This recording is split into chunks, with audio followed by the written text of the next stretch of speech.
Zen doesn't care about your trauma, the dark side of non-attachment. Zen doesn't care about your trauma. That's something I once overheard a student say, with bitterness in his voice, and I've heard it more than once. So, let's talk about it. Let's talk about non-attachment, trauma, and the very human pain we carry. Because Zen, real Zen, is not indifferent. But if we misunderstand it, it can become a mask we wear to avoid our wounds, a shield we use to hide from grief, anger, shame. Let me take you back to the early days of my practice. I entered the monastery thinking I could escape my suffering. I believed if I sat long enough, stared at enough walls, and followed enough rituals, my past would vanish. I thought non-attachment meant not feeling. So I tried. I tried to sit my sadness away.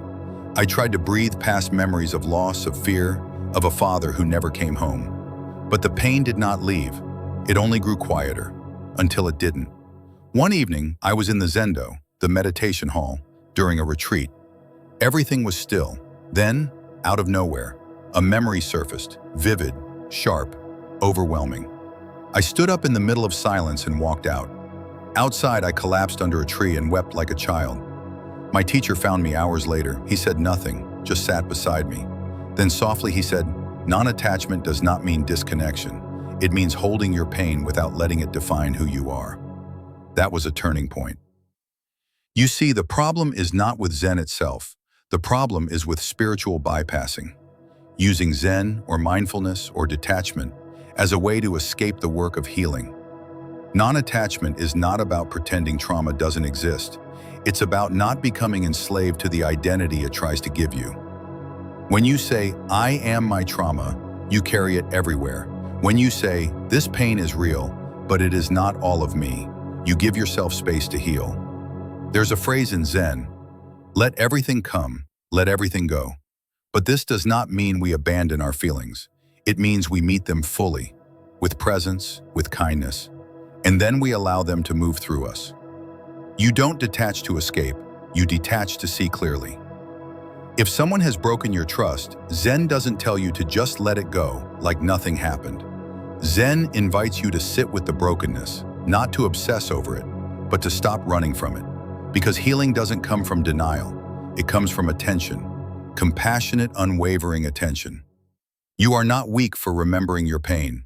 You are not unspiritual for feeling anger or sadness or grief. Zen welcomes all of this, not as enemies, but as teachers. But here's the lesson: feel it, but don't feed it. Let it pass through, but don't pitch a tent in it. So, no, Zen is not cold. It's not heartless. It's not asking you to become a robot. It's asking you to become fully human. A human who can sit in silence and not collapse. A human who can feel rage and still breathe.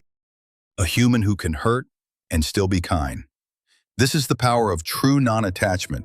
Not numbness, not apathy, but radical presence. Presence that allows pain to be seen and slowly released.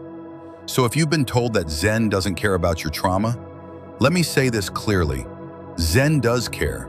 It just doesn't let your trauma become your prison. It gives you a way to meet your pain without drowning in it. A way to move forward, not by forgetting, but by integrating what you've lived. Take a moment now. Place a hand on your chest. Breathe. Feel everything that is there, and know this. You are not your past. You are the awareness holding it. And in that awareness, you are already free.